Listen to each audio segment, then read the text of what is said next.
Good evening and happy Friday the 13th to you.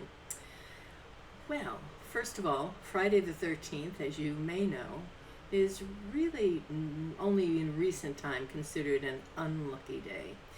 So, for many, many, many centuries, the 13th has been considered a lucky day, especially if it comes on a Friday. 13 is the number of the divine feminine. There are 13 full moons in a year. A woman typically, because her cycle is about 28 days, will also have her menses about 13 times in a year.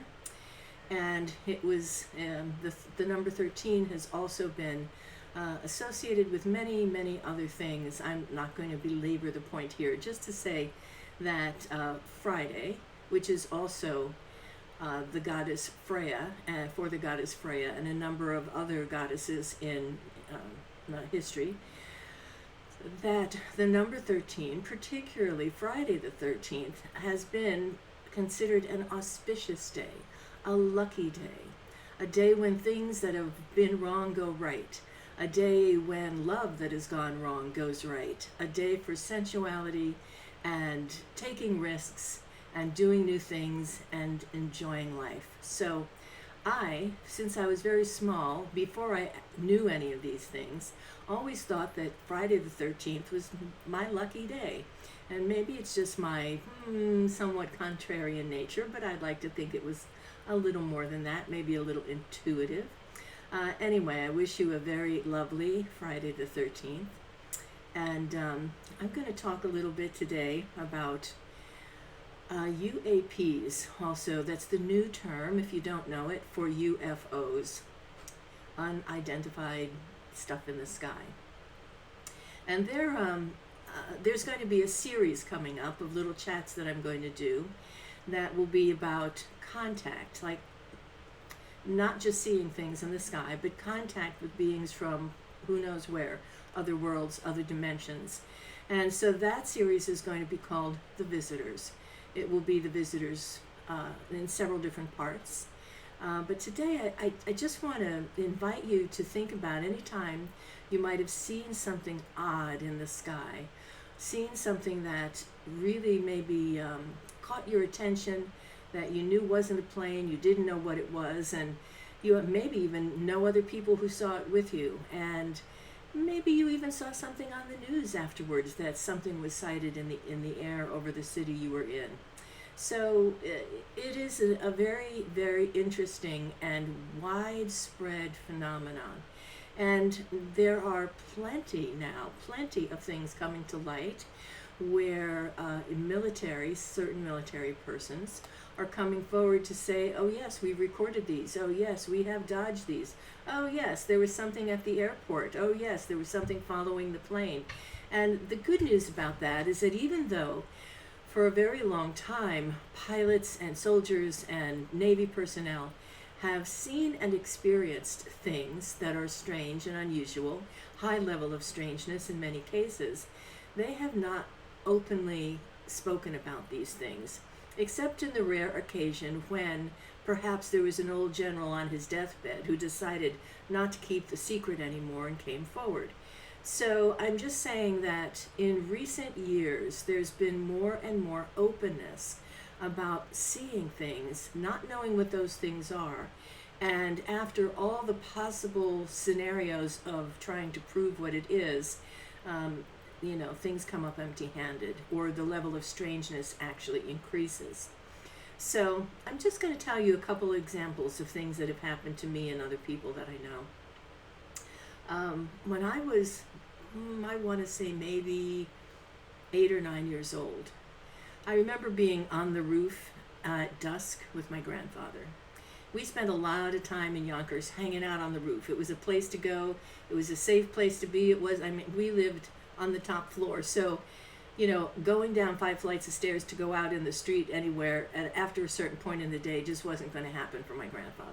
So we went up on the roof and we watched the lights come on the bridge, and we lived in view of the airport. So off in the direction where the George Washington Bridge is from our perch in Yonkers, we could see planes we could see the landing lights coming on. We could see them far away, right? Very bright landing lights, and then they'd get closer, and then the lights would go off, and we'd see the plane go overhead or go across the Hudson River. You know, by the time the plane got to us, they were generally pretty high in the sky. But one night we were up there, and we were just watching the sky and the planes and the river, and there was the light, and it was like, oh, look, that's a particularly bright landing light that plane's got. And it got closer, and it got closer, and and my grandfather was, oh, the light's not going off. And as it eventually got to where we could see it, all we could see was a light, a glowing round light. Now, at that time, I wasn't freaked out. I didn't have even the thought of a UFO or an alien aircraft or anything like that. And of course, my grandfather was like, well, would you look at that? You know, my family was very matter of fact about things that were odd and strange. And I don't even think we talked about it much after that. I don't think we never talked about it at all after that. I just remember that incident and maybe saying something to my grandfather later, like, what do you think that was? And him saying, I have no idea, but it was definitely not a plane. So that was, again, one of the very first memories I have of seeing something in the sky that registered as very unusual.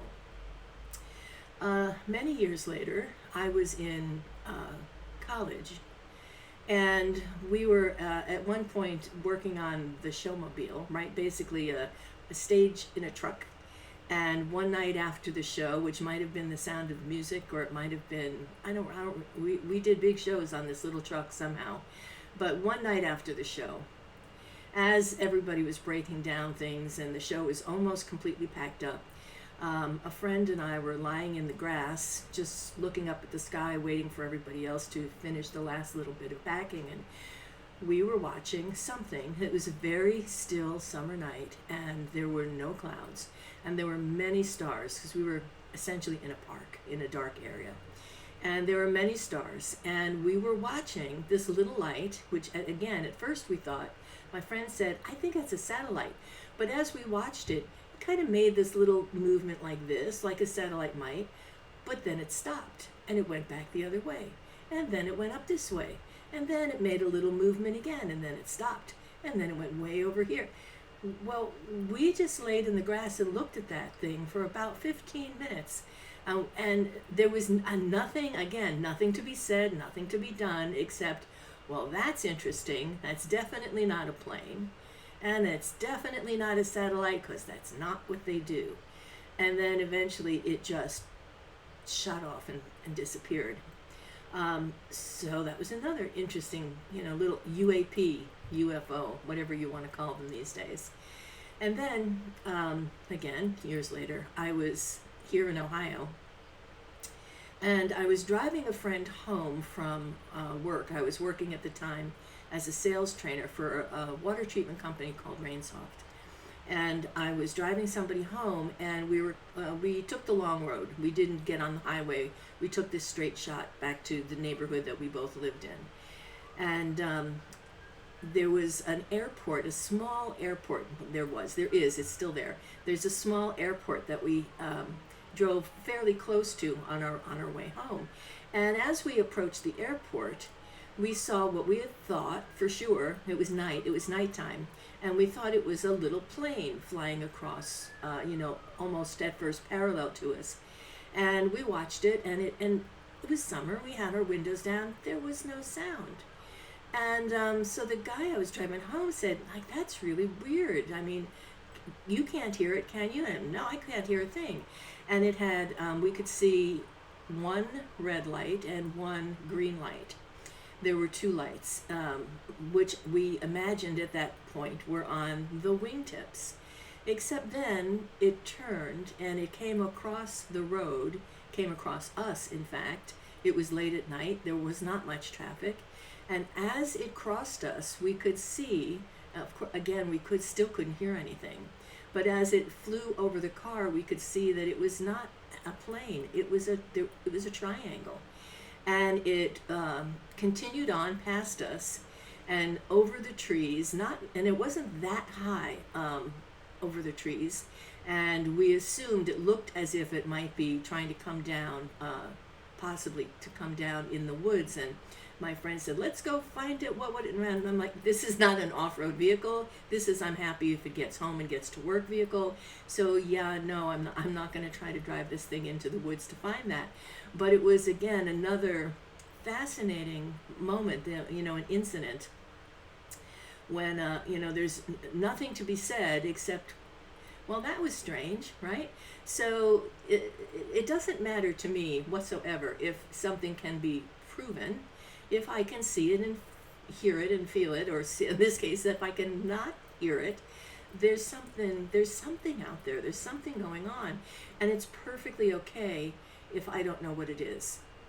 I mean, to me, it's like, I'd like to know. We'd all like to know a lot of things, but that doesn't mean necessarily that we have access to finding out in that moment. So, and of course here in Cleveland, there was a rash of sightings over the lake a number of years ago, more than a couple now. And I remember before I heard about that, I go to the lake almost every night and I watch the sunset. It's the place where I meditate. I take lots and lots of photographs there. If you've ever looked at my Facebook page, you will see dozens and dozens and dozens of photographs, because I take pictures almost every day. In any case, one day I happened to be there, and I also saw something, a big bright light hovering over Cleveland. And again, I see a lot of planes, but this was different. It was unusual. It was very bright, and it was uncommonly large. And instead of coming across the way planes normally do when I sit there and watch, it came it came over the lake rather than over the city, and disappeared as if it was going to Canada. Like, the other side of Lake Erie is Canada. And I didn't think anything of it. I just thought, well, that's interesting. That, I didn't even think at that moment that it was anything other than a plane, until a few days later, I read something and then heard some news, some reports about a UFO that had been seen several days in a row in that area, appearing over Cleveland and moving off towards the north, Canada.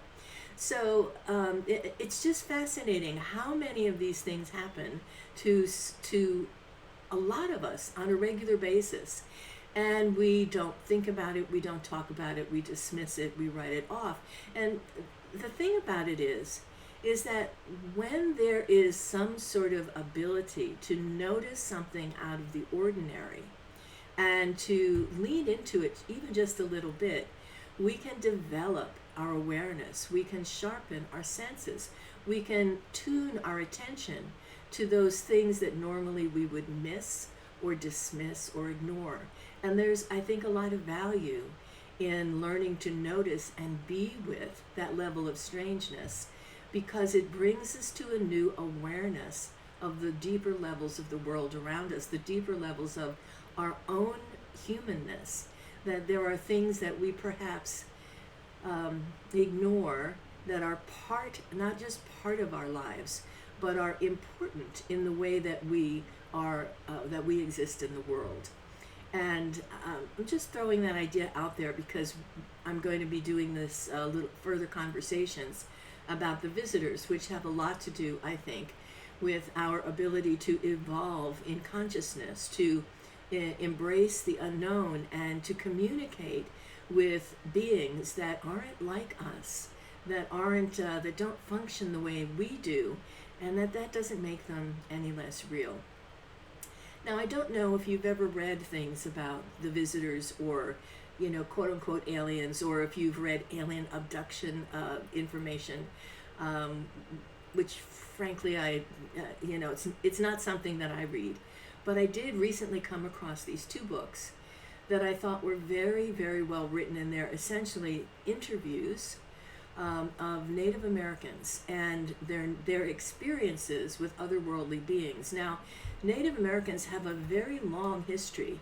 Many of the different Native American tribes have traditions where they talk about the fact that they believe they came from the star people, that the star people seeded the planet, or that they are, some of them believe that they are direct descendants of the star people and humans. So I think that in and of itself is fascinating. But that's not specifically what these books cover. These books talk about Native Americans' experience with non-earthly beings, and many of the stories come from Native Americans who had these experiences when they were at war, when they were enlisted in the army for the United States. The other book, the author travels through Mesoamerica and interviews people there at great, again, all across Mesoamerica, and categorizes and talks about their experiences in seeing and interacting with different types of non-human life forms. So again, I hesitate to say aliens, but it's a catch-all phrase. Alien means not like us. So I'm not specifically saying aliens from outer space. I don't know, inner space, different dimensions. I mean, I can't answer any of those questions for you. But what I can do is say that something profound is happening, and that it's happening more and more, and that we are coming to a place where we're talking about these things more. And so I'm just inviting you into the conversation. And I'm going to show you the two books. This is the first one, Alien Encounters in Mesoamerica, Sky People. It is by, I love her name, Artie Six Killer Clark. What a great name that is. Artie Six Killer Clark. And the second book, Space Age Indians, Artie Six Killer Clark. So if you have any interest in this subject, these books are not written by quote-unquote UFO guys who have a position about what it is. These are different. They're interviews, so you're just hearing each person's story, which I find very refreshing, to not have somebody's opinion all tangled up with the facts of what happened. In any case, before I sign off today, I also want you to know that I'm going to come up on Sunday. I'm going to do a very short post and describe the class that I'll be doing on trees. And it's going to be, I'll give you all the details, but it'll be a 4 or 5 week class. It's going to be recorded here. You'll be able to access it easily. And I'm really very, very excited about putting this class together, because trees are astonishing, and their sentience and their communication is finally making its way into the scientific community, that people are getting a clue that nature is conscious, that we are part of this large consciousness, and I find that thrilling. So please look for that. You'll get an email if you are subscribed, and that's going to come out on Sunday. Later on today, I'm also going to post a meditation, a nice Friday the 14th meditation. So I hope you've enjoyed my little chat for today. Thank you so much for tuning in. This is Raven Dana from Between the Worlds, and I hope you have a great Friday the 13th. Bye now.